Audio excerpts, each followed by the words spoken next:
The first thing I heard after waking up from the car accident wasn't a doctor's voice. It was my father saying, "If the baby dies, at least this nightmare ends." My eyes were still half closed. Tubes ran into my arms. My body felt like it had been crushed and stitched back together by strangers.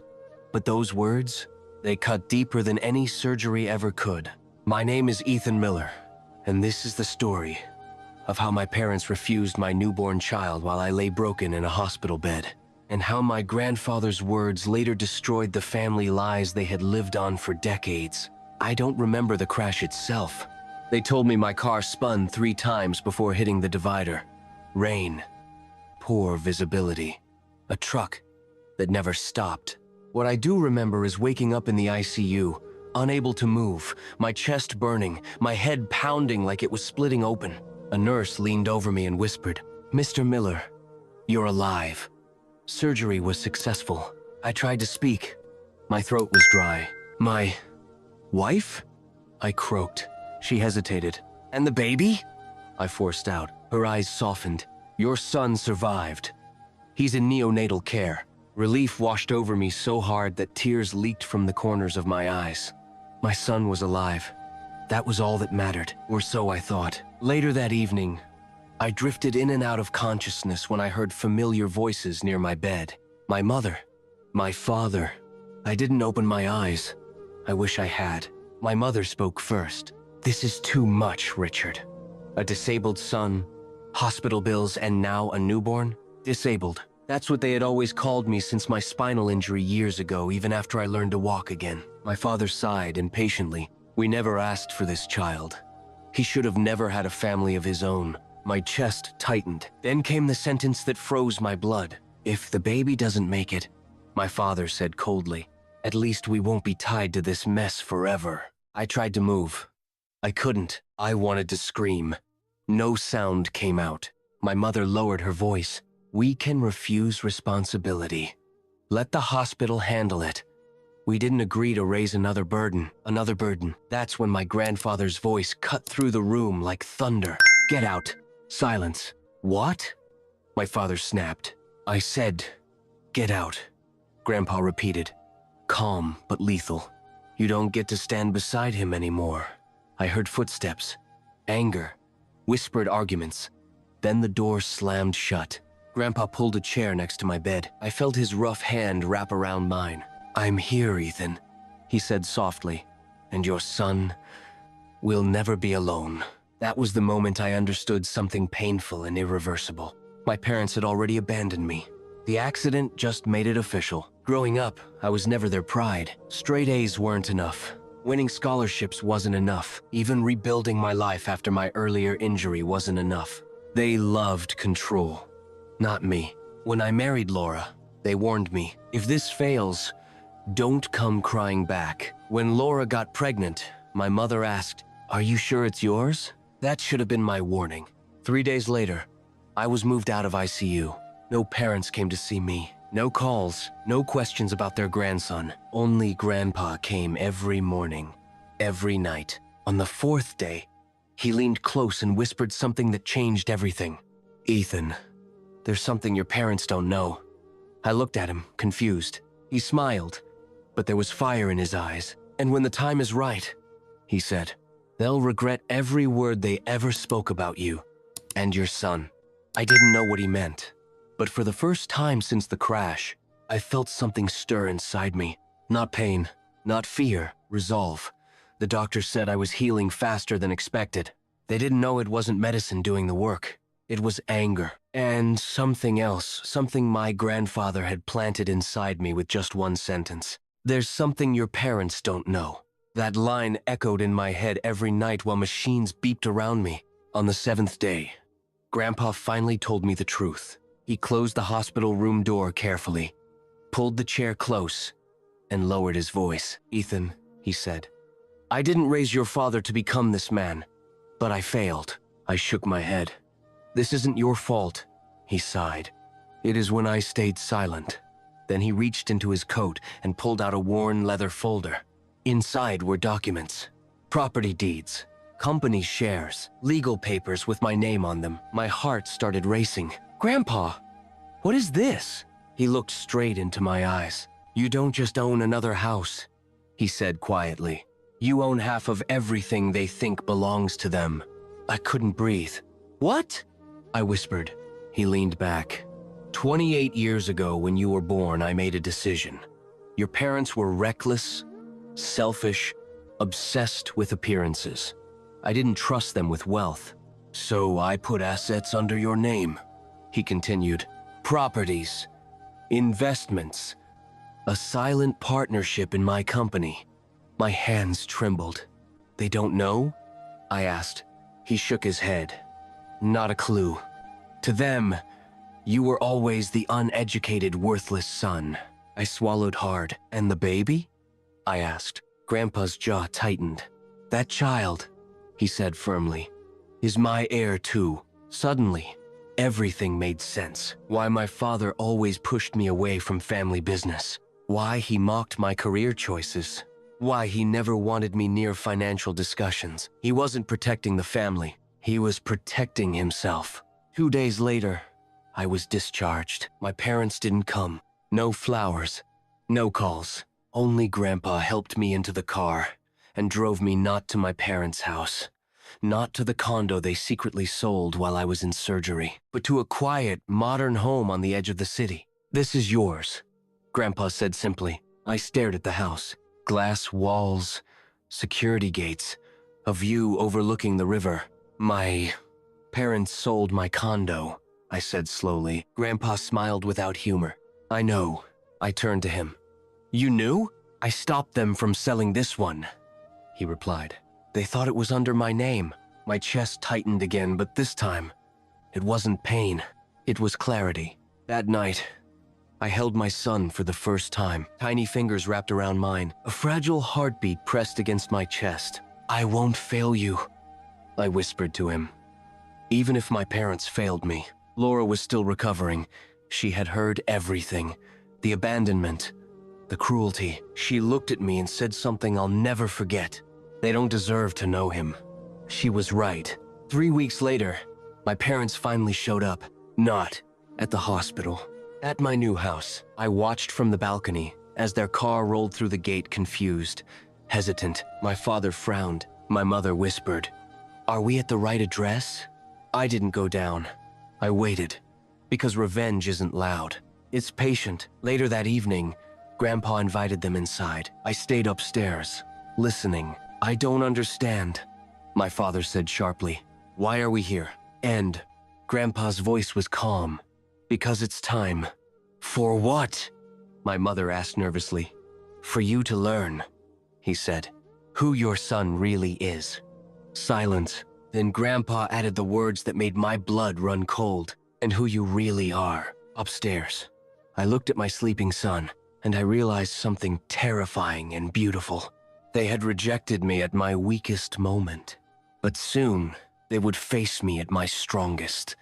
I stood at the top of the staircase, hidden in shadow, listening to my parents sit in the living room below. The same room, the same tone, the same people who once told me I was nothing. But this time, I wasn't the powerless boy they remembered. My father's voice cut through the silence. Dad, why are you making such a big deal? He said impatiently. It's just a house. Grandpa didn't raise his voice. He never needed to. This house, he said slowly, belongs to Ethan. Silence crashed down like glass breaking. What? My mother laughed nervously. That's not funny. It's not a joke, Grandpa replied. My father scoffed. Ethan can barely manage his own life. How could he own something like this? That sentence, that exact sentence. I'd heard it my whole life. I stepped forward. Each step down the stairs felt like walking through memory. The nights I was told to stay quiet, the times my achievements were ignored, the years I was treated like a burden instead of a son. When they finally saw me, their faces drained of color. Ethan, my mother whispered. You're here? I stopped halfway down. Yes, I said calmly. I live here. My father stood up abruptly. This is your grandfather's place. No, Grandpa corrected. It's Ethan's. Legally. I watched my father's confidence crack. This is impossible. he said. You said the assets were frozen. They were, Grandpa replied, under Ethan's name. My mother sat back down, trembling. I looked straight at them. You sold my condo while I was in surgery, I said quietly. You refused my newborn. You didn't even ask if I survived. My father clenched his jaw. You're exaggerating. I smiled. That smile hurt him more than shouting ever could. I'm not here to argue, I continued. I just wanted to tell you something. They waited. For years, I said. I believed what you told me. That I was uneducated, worthless, an embarrassment. My father opened his mouth. I raised my hand. But then I almost died, I said.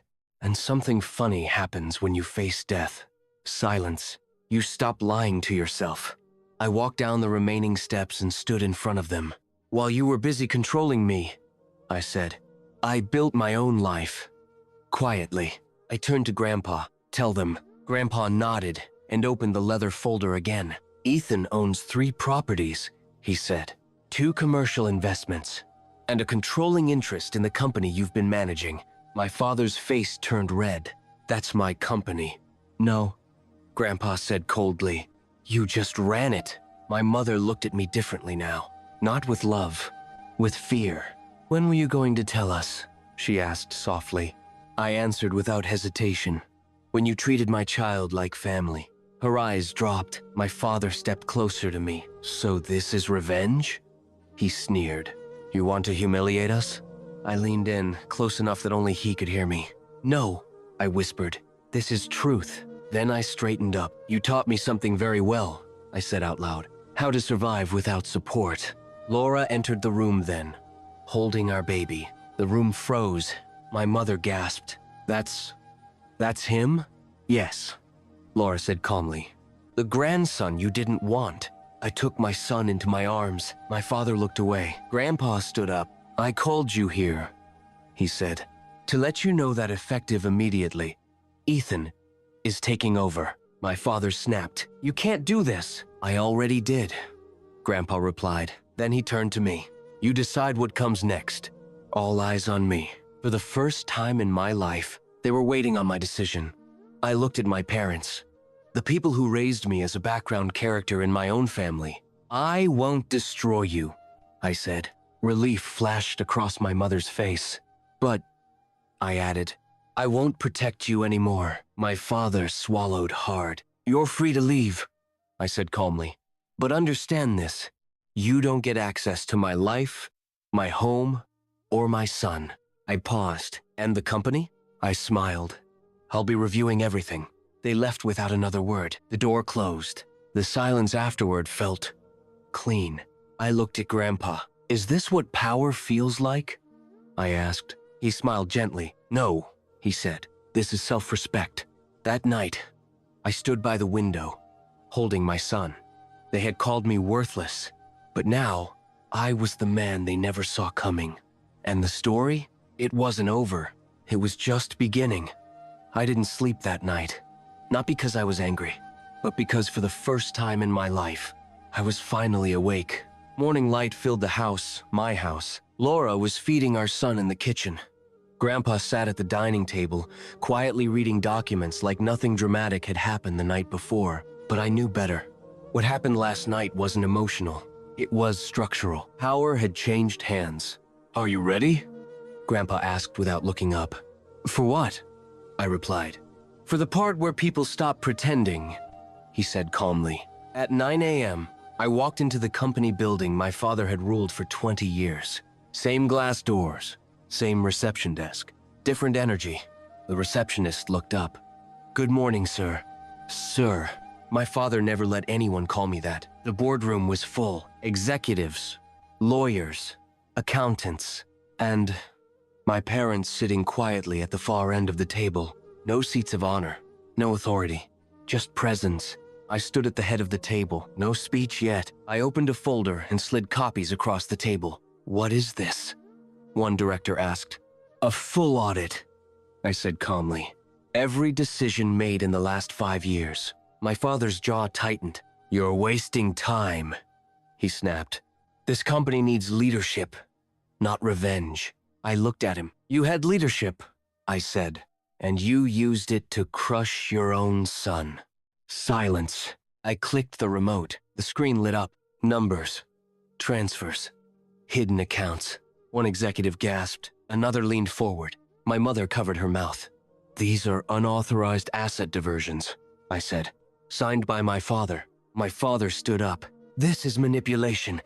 Your grandfather is controlling you. Grandpa finally looked up. No, he said softly. For the first time, Ethan is controlling himself. I turned back to the room. I'm not firing anyone today, I said. I'm watching. That scared them more than threats ever could.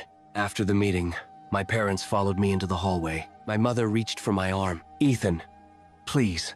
I stopped. She froze. I turned slowly. Do you remember the night I got my acceptance letter? I asked quietly. She frowned. You said college didn't matter. I continued. You said dreams don't pay bills. Her eyes filled with tears. And now, I said, I own the bills. My father spoke, voice low. You think money makes you a man? I stepped closer. No, I said. Surviving you did. Then I walked away. That afternoon, I made one phone call to the hospital, to the doctor who saved my life during the accident. I paid off an entire wing in my son's name, quietly. No press, no applause. That evening, Grandpa joined me on the balcony. You didn't destroy them, he said. I know, I replied. Why?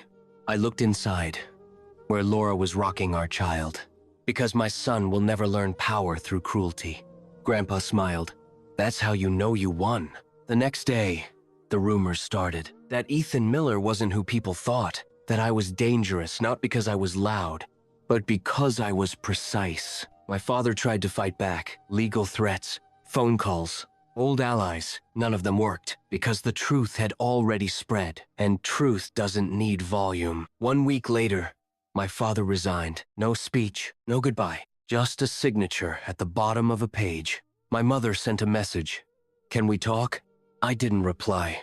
Not out of hate, out of clarity. That night, I held my son and whispered something I had waited my whole life to say. You're safe. Not because the world is kind, but because I am strong. I used to think revenge meant destruction. I was wrong. Real revenge is becoming untouchable. The apology never came. And that was the moment I finally understood something important. Some people don't regret what they did. They regret losing control.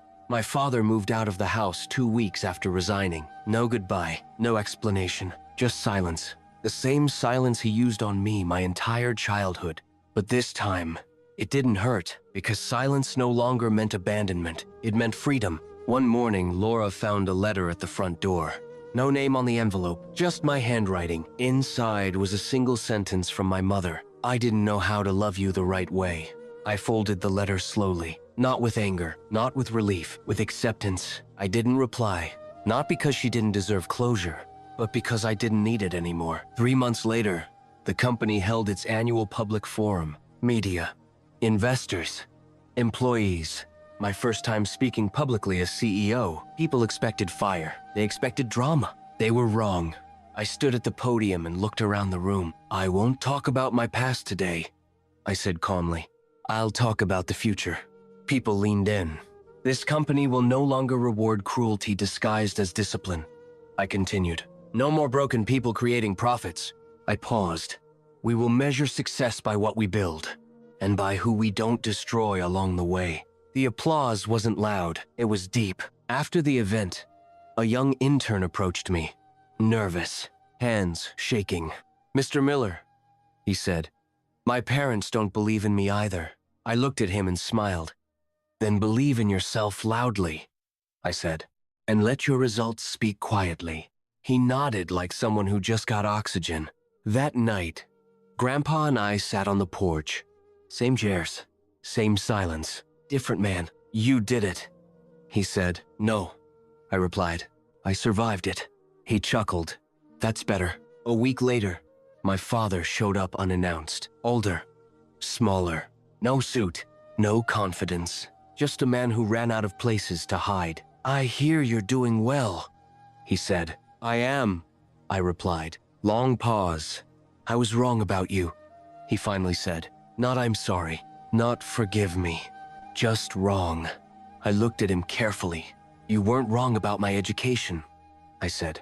You were wrong about my worth. His eyes filled with tears. Too late. I don't hate you, I continued, but I won't chase validation from someone who only respects power. I stood up. For the record, I added, my son will never have to earn my love. That's when he broke. He cried. I didn't. Because healing doesn't always look like tears. Sometimes it looks like boundaries. Years passed. My son grew. The company expanded. Quietly. Ethically. Strong. One evening, my son asked me a question while we watched the sunset. Dad, he said, were you ever scared? I smiled. All the time. Then how did you win? I pulled him close. I stopped trying to prove my worth and started living it. That night, I realized something. The real revenge wasn't success. It wasn't money. It wasn't power. The real revenge was this. I broke the cycle. I was once called uneducated, worthless, a mistake. Now, I am a father, a leader, a survivor. And I didn't rise loudly. I rose unstoppably.